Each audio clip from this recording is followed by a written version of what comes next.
I read your fanfic.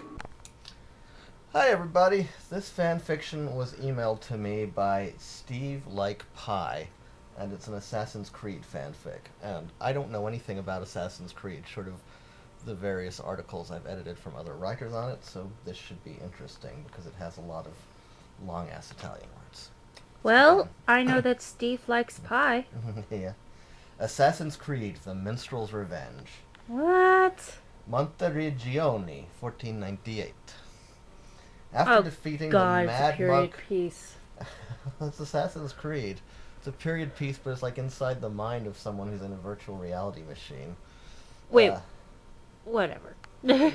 After defeating the Mad Monk Girolamo Savonarola, Ezio Auditore da Firenze triumphantly returned from the liberated Florence to his restful Tuscany stronghold, Monteregione. But the time for relaxation was scarce, for while he was busy in Forli slaying the Orsi brothers and then busier slaying Savonarola and his 9 lieutenants who remained anonymous, his archenemy Rodrigo Borgia had ascended to the papacy. Wait. If they're anonymous, how can you know who to slay?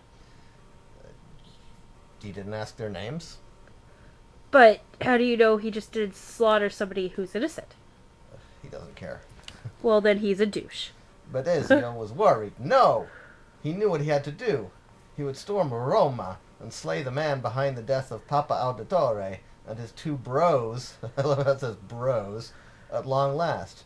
Yes, he totally would not have a sudden change of heart and become too mature for revenge, since that would be a catastrophic mistake. Who would be boneheaded enough to leave their enemy, who was the most powerful man in all of Europa? Oh, so this takes place on the moon of Jupiter. I get it. Alive!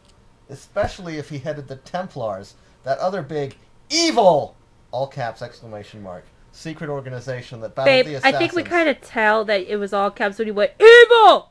A big secret organization who were totally good guys. Definitely not him, dashing Ezio Auditore. One day, Ezio was admiring the paintings he had brought to Venice with money he had stolen from a cheating husband he had beaten up.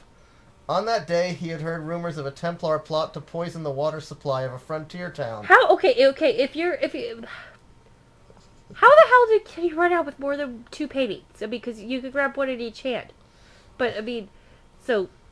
This is kind of stupid. Where's the cat when we need her? Really? These are stupid? Who knew? But he knew that he had greater priorities than to investigate insubstantial chit-chats. Yes, beating up otherwise innocent adulterers and delivering mail truly benefited the assassins much more than unwinding Templar schemes. As he gazed over a lady holding an ermine, he suddenly heard the voice of his uncle Mario calling for him. If you do a Mario impression, Luke, I am gonna slug ya. Ezio, come quick. Your inventor friend has once again shown his Babe, brilliance. not every Italiano talks like this. No, but this one does. Why? He's not Mario the plumber. No, well, how do you know? I don't know, because Mario's a pretty common Italian Besides, name. Mario the plumber has a higher voice. Like, it's me, Mario. That's not what I did just then. Yeah. I was doing like Italian restaurant owner who gets bitched out by Gordon Ramsay. Ezio rushed to the kitchen where Uncle Mario was. He could hardly contain his eager excitement. That charming Ezio Auditore. Leonardo had cooked up so many fantastic contraptions for Ezio these past years. The double hidden blades, the hidden gun, and even the bombastic flying machine. Oh golly, Ezio pulsed with exhilaration as he thought of whatever wonderful miracle Leonardo had crafted this time. But as soon as he stepped into the kitchen, his anticipation surely did plummet. That contemptuous Ezio Auditore. Che cazzo è questa merda? Ezio demanded as he stormed to a table that had been set up. Leonardo set at that table, a great platter of food set up in front of him. Okay, even a pile of laundry's more interesting than this damn story. Uncle Mario and Sister Claudia sat by Leonardo's side, smiling. I come in thinking that you have invented an un'arma inarrestabile to use in the storming of Roma. And I instead come in to find you playing with your food like a stupido idiota. Yeah, it says that. Stupido? Stupido idiota. Come on now, nephew. Give him a chance. That's not even fucking Italian. Jesus Christ. Leonardo's genius need not be applied to violento pursuits. After all, nothing is true and everything is permitted. I know, but this is refute. You know, they wouldn't call it stupido. It would be stupid. That's how they say it. I mean, really, not everything in Italian nor Spanish ends in "oo." You know, I mean, seriously. I mean, okay. I've just taken Spanish, and I know it's similar to Italian, not perfect onto Italian, but I mean, it's just like, not everything is like stupido, or stupidioso, or idioto. I mean, it's not that. I get it, this isn't accurate. I know, but Jesus Christ, if you're going to go in another language, at least know something about the language. Anyways, Ezio, it all started when I accidentally dropped my fork and your uncle clumsily stepped on it before I could pick it up. Leonardo began to explain, reenacting the scenario. I was awfully distraught, as that was my last clean utensile. But then I eyed these fresh loaves of bread that your mother had prepared. With quick thinking and the aid of Mario's blade, we carved up 2 pieces of bread large enough to... Mario cut 2 slices from a loaf in a circular shape. Not too thick. Okay, you can't cut it in a circular shape. Not too thick nor too wide. Leonardo took one of the slices. Okay, maybe you can, but I mean, really, loaves are not made like that. If it's a baguette, it's a circular shape. Okay, it's not a perfect circular shape. It's an oval. It's not a circle. There's a difference. Know your shapes. This is preschool. It doesn't say circle. It says circular shape. Oh, fine. Whatever. I really don't care. He first added some of the vegetables on his plate. A slice of tomatoes, some onions, and a lettuce leaf. Like I give a crap. Next, he placed on top of the produce a large slab of meat that was brown all over the exterior, but pink throughout. Oh, so basically salami. We're going very stereotypical here. On top of the meat, he put a hunk of provolone and covered it up with the other slice of bread. On both sides of the bread, Leonardo had slathered mysterious red, yellow, and white sauces. Ta-da! So he basically made an Italian sub. Congrats. What is that monstrosity? Ezio asked, peering in disgust. I don't know what I shall call it yet, but I know that it will very well revolutionize the way that we eat our food, Leonardo proclaimed. No, it's not. Italian food has not... Just... God dang it. Stroked his beard in thought. Aha, I got it. I shall call it the Auditore, named after my good friends who helped me discover the invention. Blah, blah, blah, Ezio, blah, would blah. you care for a bite of Il Formaggio Auditore? Blah, blah, blah. I'll save it. Try it later. Ezio motioned for a servant to come over. The 2 of them walked to the far end of the kitchen, out of Leonardo's earshot. Throw this abominio to the pigs. I do not think that it is fit for consumption by anything greater. Okay, abominio is not even a fucking word. Anything useful, Leonardo? Like perhaps a hidden gun that fires spade? Ezio asked. Well, after we had consumed Il Formaggio Auditores, I sat down with your uncle and started thinking. Other than using it to cleanly consume our food when no utensils are available, what else could we use bread for? Then it hit me. Mario pulled out a disc of flat bread, very thin and wide. There was a thin layer of mozzarella and faint traces of tomato sauce. Sprinkled across the top of the cheese were various vegetables and meats. No shit.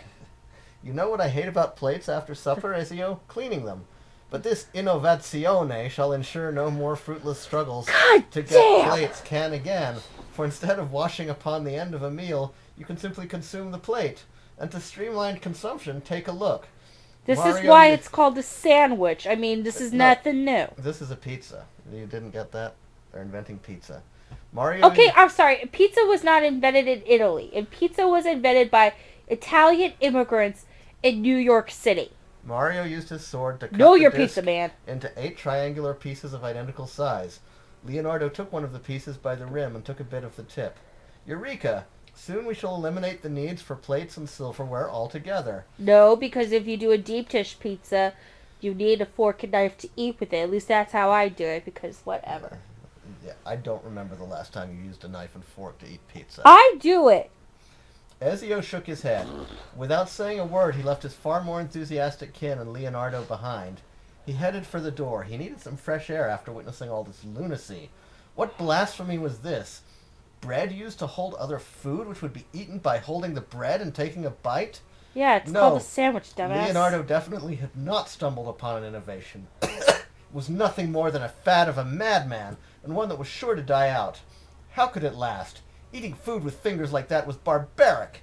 He would take a stroll This around coming town. from a civilization that used to, like, fuck anywhere they wanted to. I mean, seriously. See how much it had grown before he departed to finish the business he had started I when he just put on his say, father's know your robes and damn assassinated history. the traitor Uberto Alberti. Perhaps a few rounds with his combat trainer and an inspection of the armaments on the walls. He would top it off with a visit to the brothels, of course. But then he quickly Yeah, waved that thought 'cause from his mind. that's After what inappropriate. had become of Christina and Florence, he would need a few months or so before he was ready for that sort of interaction again. But all pleasant thoughts drifted from Izio's mind when he saw what was right in front on the front porch of his mansion. 5 minstrels, each holding a different instrument in one hand and a bucket of paint in the other. When they saw Ezio, their eyes lit and shot up. The minstrel in the center stepped forward. There was some uncanny sort of familiarity that he evoked in Ezio as the assassin laid eyes upon him. But the assassin couldn't place exactly what it was. You see, Ezio had done business with many a minstrel, and over the course of time, they had all blended into a single amalgamation. He spoke with a shrill, high-pitched voice, even higher than a squeaky young woman's. That's him, fellow Minestrelli, the musical talent attractor who has made our collective lives un inferno vivente. Let's do this. He paused for dramatic effect, then screamed so irritably and stridently that Ezio covered his eyes and swore louder than he had ever in his life. It's performing time! Each of the minstrels then screamed something out, and when they did so, they lifted the bucket over themselves so that the paint would envelop their entire body. According to writings which have since been forgotten and scattered among the dust, it went a little something like this. Fortunately for Ezio, the remaining 4 were of a normal pitch. Power of flute, limoncello digestivo, minestrello nero. Power of gamba, lasagna bolognese, minestrello blu. Oh, Jesus Christ. Power of cornemuse, cappuccino espresso, minestrello giallo. First of all, back then they would not have had cappuccino. Power of hurdy-gurdy, aglio salami, minestrello rosa. Power of lute, rigatoni pesto, minestrello rosso. This is really stupid. The 5 of them, dripping in paint, brandished their instruments menacingly. Just see, back then the paint would have been lead-based, and they might have suffocated. As they tapped and hopped Oh wait, into that got formation. myth-busted. Never mind. Minstrels potenza, go, go! And they rushed Ezio. Well, this day has certainly taken a turn for the surreal, Ezio commented, as he drew out the sword of Altair. You get that this is Power Rangers, right? I really don't give a crap. Ha! Ha! Ezio laughed as he saw the minstrels rushing at him. You filthy minstrels really think you can stand up to me, the most interesting man in everyone's life? Look, I don't even need a blade to kill you. He fired the hidden gun at the red minstrel, grinning eagerly as he anticipated the drumming of shrapnel into flesh as the bullet made contact. But to his shock, the red minstrel leapt just as the bullet was about to hit. In the split fraction of a millisecond, the red minstrel planted his foot on the bullet. Using the transfer of momentum, the red minstrel did a backflip into the air and kicked the bullet back at Ezio. Ezio dove for cover, dodging the bullet, and responded with a flurry of throwing knives. Does anybody know that that's like actually physically impossible here? To his shock, the pink minstrel dove in and caught all of the knives in the strings of his lute, and with the twanging of a few strings, he fired the knives back at Ezio. Again. Ezio ran for cover again. Taking a quick breath, he readied his hidden y'all blade need for help. a changing tackle kill. But before he could make it to the red minstrel, the black minstrel raised his flute and spit out a series of small needles at Ezio. They snagged his cape and shot him backwards, pinning him to a wall. The yellow minstrel was upon him, using his cornemuse like a staff to repeatedly smack Ezio across his chest and head. Ezio spat out several gallons of blood as the yellow minstrel temporarily withdrew his beating.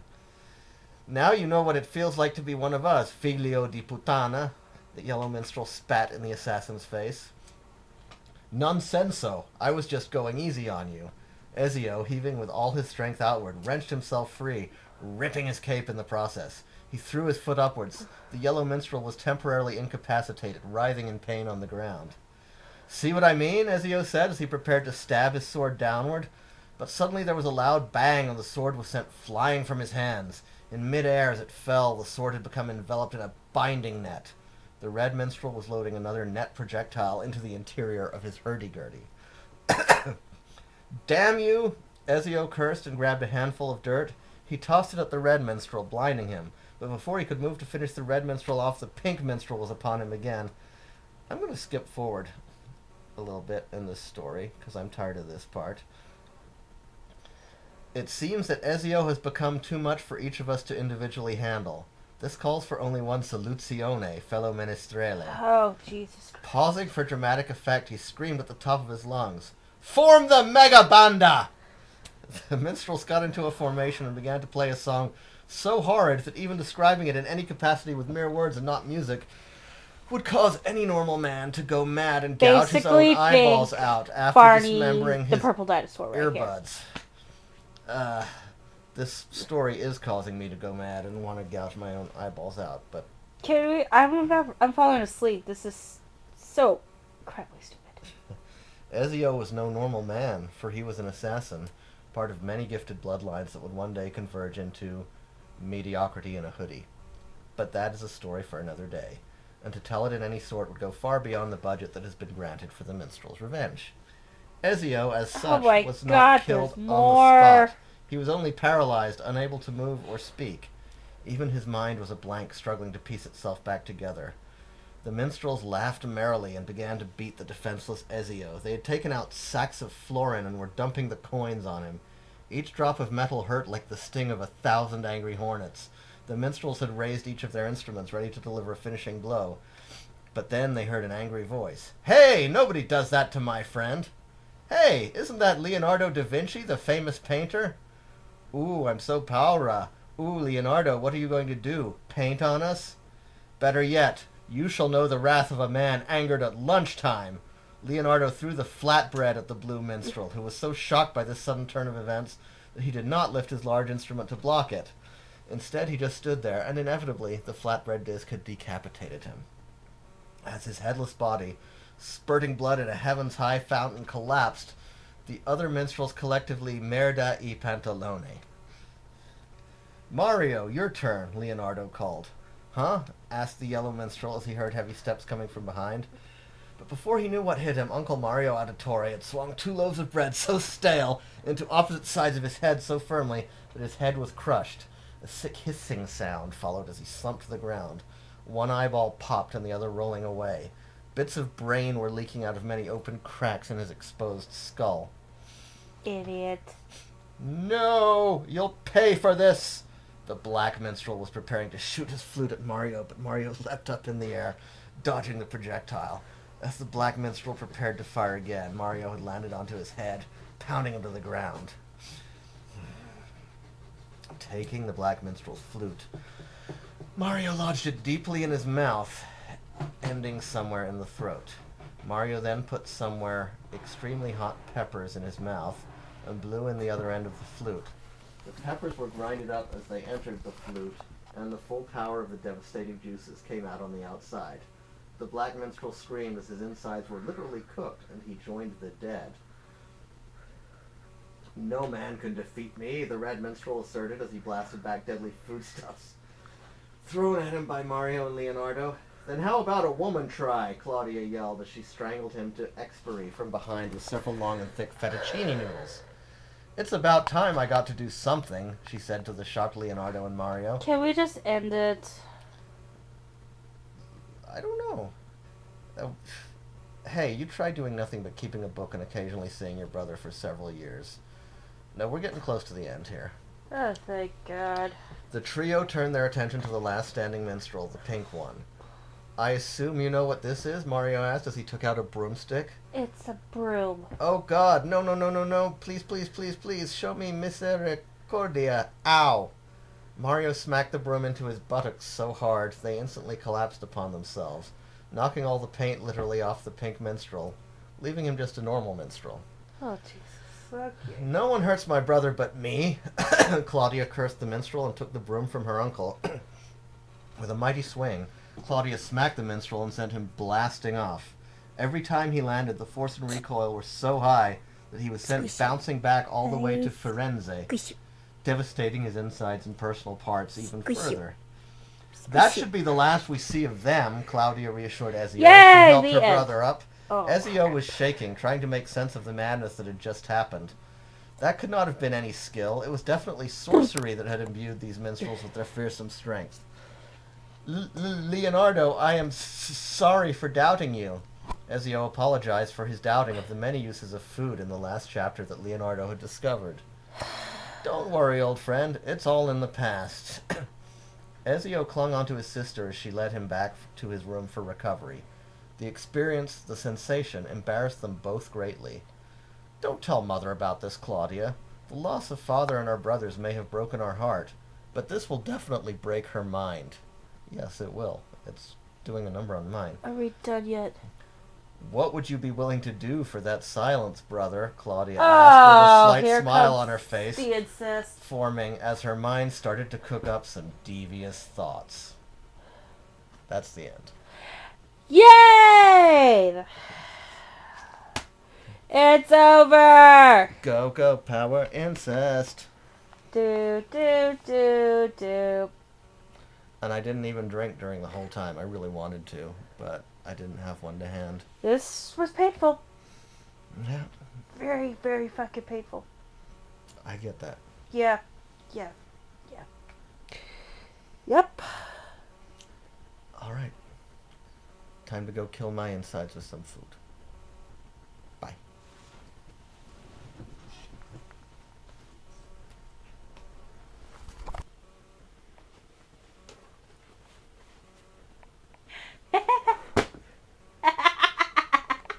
That sucked.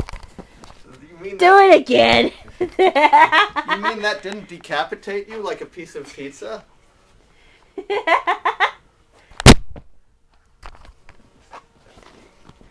Okay. 1, 2, 3.